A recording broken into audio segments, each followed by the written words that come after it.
there, welcome back. Today we're going to look at debuts. This is another debuts video. We're going to look at John Boorman and Werner Herzog, two directors who really, most of their careers have been about the idea of civilization and how we're tied to it, but also have ambiguous feelings to it, and just that kind of unease with civilization, but also being aware of where you came from.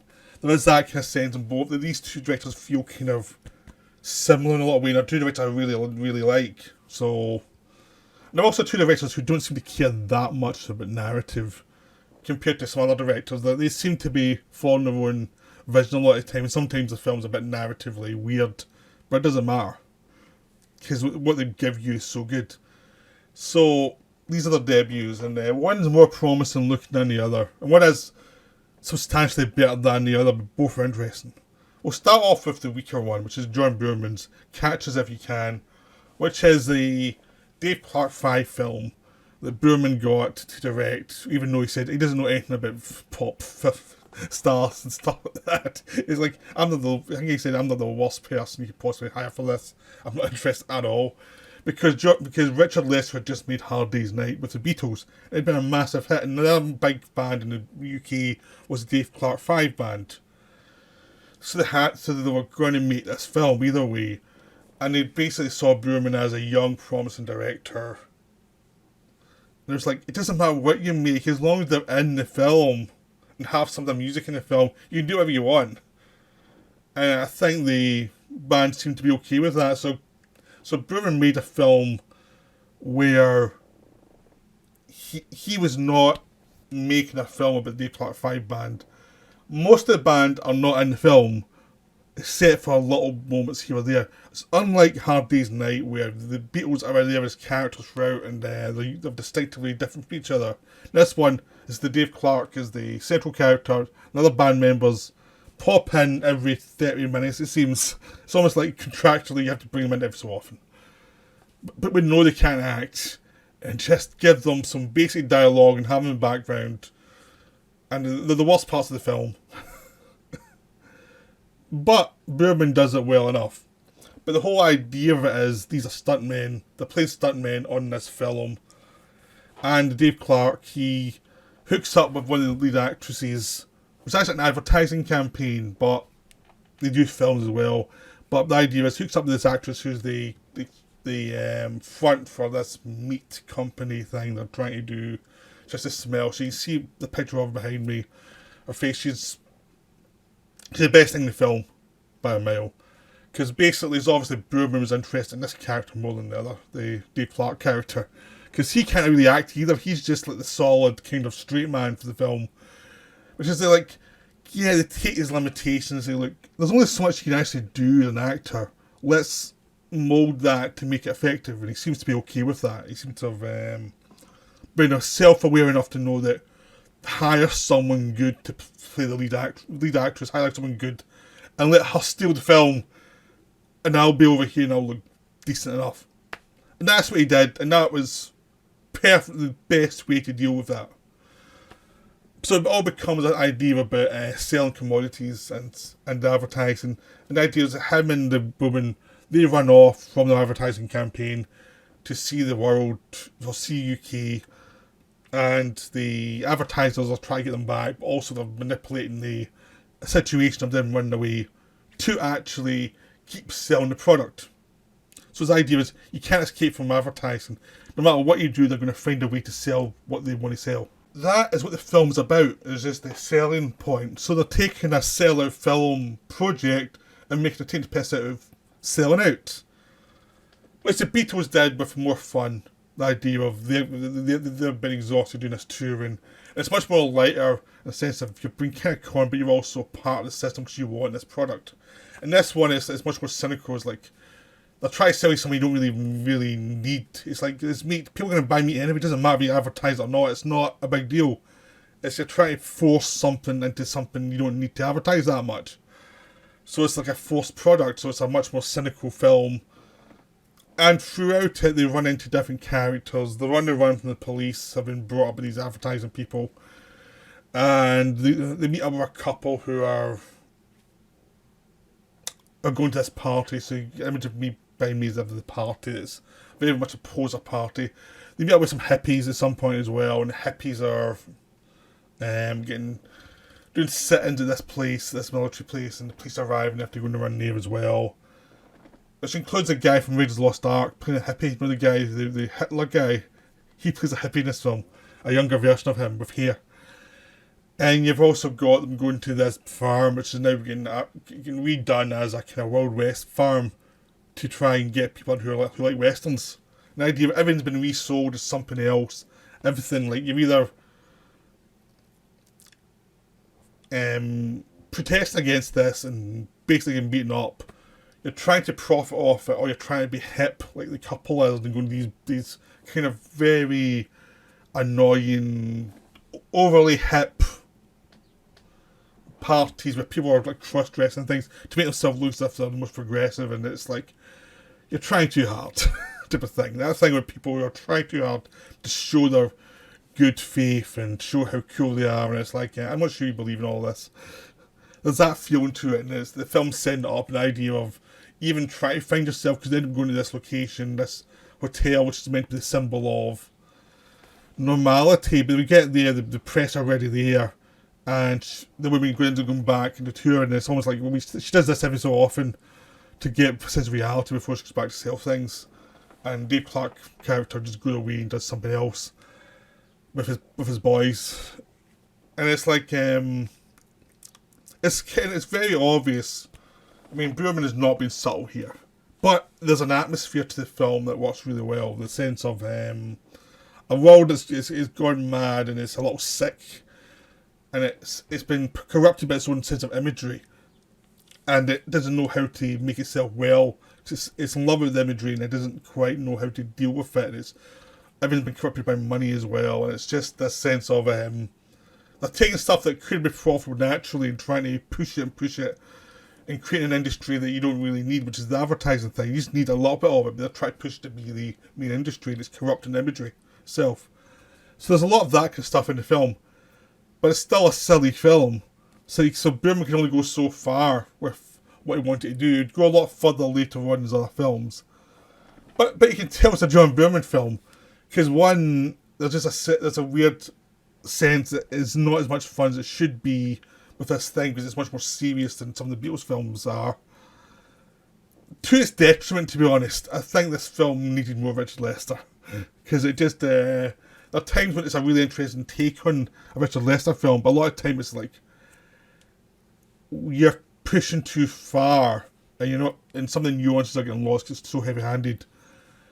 But it also, he also tells a Boorman film because the comedy doesn't work very well, because he's not a comedy director. It got better as I got older, but at this point, the comedy's a bit forced. But it works well for the film because everything's been forced. So it adds a kind of creepy element to it. But it is an interesting debut, but it's a film he made before Point Blank, where he had a canvas to make a film that he really wanted to make, and he knew what he was doing. I think this film's a very good way for him to shape his ideas. Because there's an atmosphere in this when it goes over to Point Blank, even though this is black and white and that's colour. That sense of unease of imagery and unease of what's reality and dreamlike logic. There are taints of that here that flow into the next film. So it's a very interesting debut. It's a good start, but it is one of Boorman's weaker films. There's no doubt about it, it's one of his weaker films. But it's still worth seeing. Now we go to Fata Morgana, which is a very difficult film to talk about. It's because Herzog's doing his own film and he doesn't care. And it's one of those things, you can think it means one thing one time you see it, and you see it again, you think it means something entirely different. Like, I've seen it twice, and I think two different things different times. And it's a really complicated, very visual, and it's something it's not the first film to show Werner Herzog. It really is, and it's going to make you very confused of who this guy is. I mean, but it does set up what you're going to see in the 70s, but in the 70s, he had more narrative focus. In this one, it's a documentary. The way Herzog makes a documentary, it's a very personal film. There's documentary trappings, but it's not really a documentary. I think they've They're reading from a book, I think it's a Mayan book, and it's all about life and death and and how cultures evolve and things. But it's also seeing the land being infected by people slowly throughout the film. But also because Herzog's shooting this idea, but because a lot of places shooting, there are people there. It also shows the little debris of people at the same time. So the idea is you're going from nothing to people affecting the world, but the debris is always there. It's almost like a J.G. Ballard novel. This thing of this, we're kind of almost in this weird loop of desert to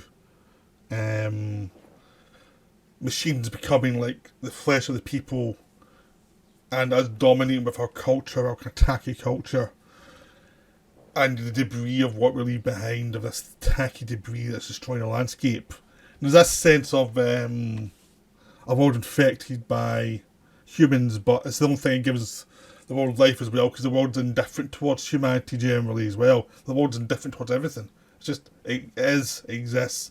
That's it. That's all the world is, it exists. And there's all these beautiful sights, but the people kind of helped shape it. But they also kind of corrupt it. Now, this could sound really pretentious, like as Herzog been really obvious, and it's not. Because he takes the time, it's only 70 minutes long, and it requires you to actually have focus and patience, because he's not trying to lead you by the hand. And he's not like doing like aha moments. It's like you just connect things as the film goes on. But there's no real narrative, and it's just wonderful to watch and very enjoyable, and it's paced wonderfully for a film with no narrative. You always get a sense the voiceover comes in at the right time, just to give you a hint of where it's going. But I'm even the voiceover, I'm not sure how serious you're meant to take it. It's like it's there as almost like a soundtrack of ideas to float in your subconscious, more than you have to specifically believe in what they're saying, because it's based on something old and it's old-fashioned, and some of his ideas we don't believe in anymore.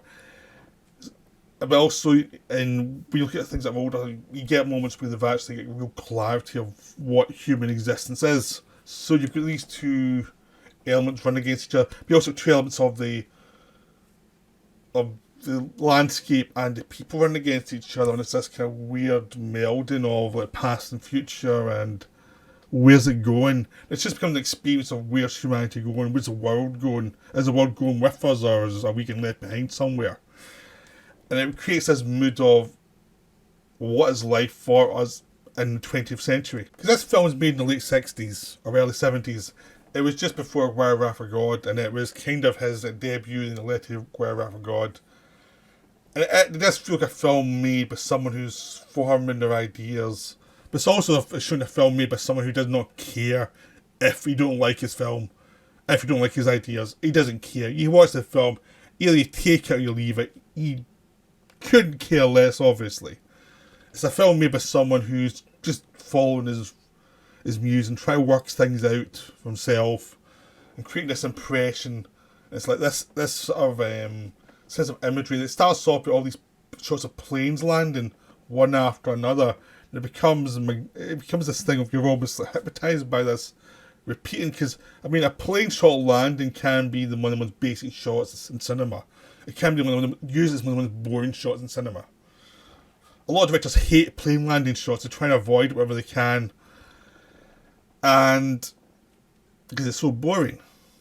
But the repetitiveness of it just creates like a wonder of how the planes are landing on all these massive engines and different types of plane landing, and the sense of they kind of exhaust spewing out garbage in the atmosphere, but also the kind of majesty of it at the same time. And there's that sense of that throughout the film, this sense of a majesty and rot coming from the same kind of invention, the same kind of drive of humanity.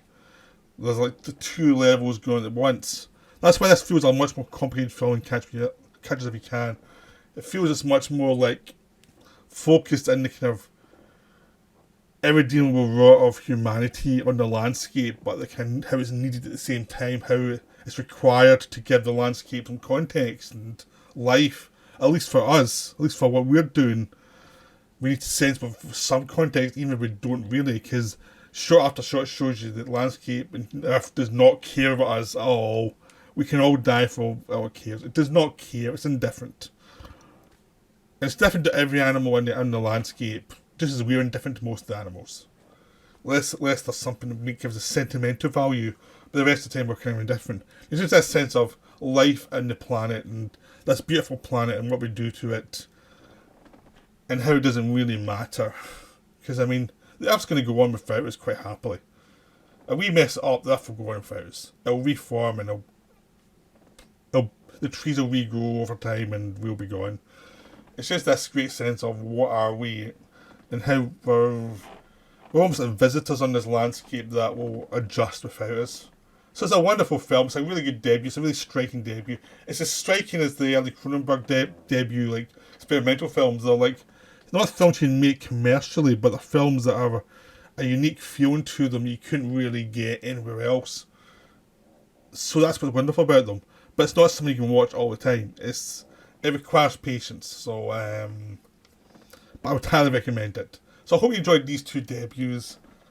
They were a bit different from the ones I've covered so far, but I'm trying to keep shaking it up and try and make it intriguing for you to watch.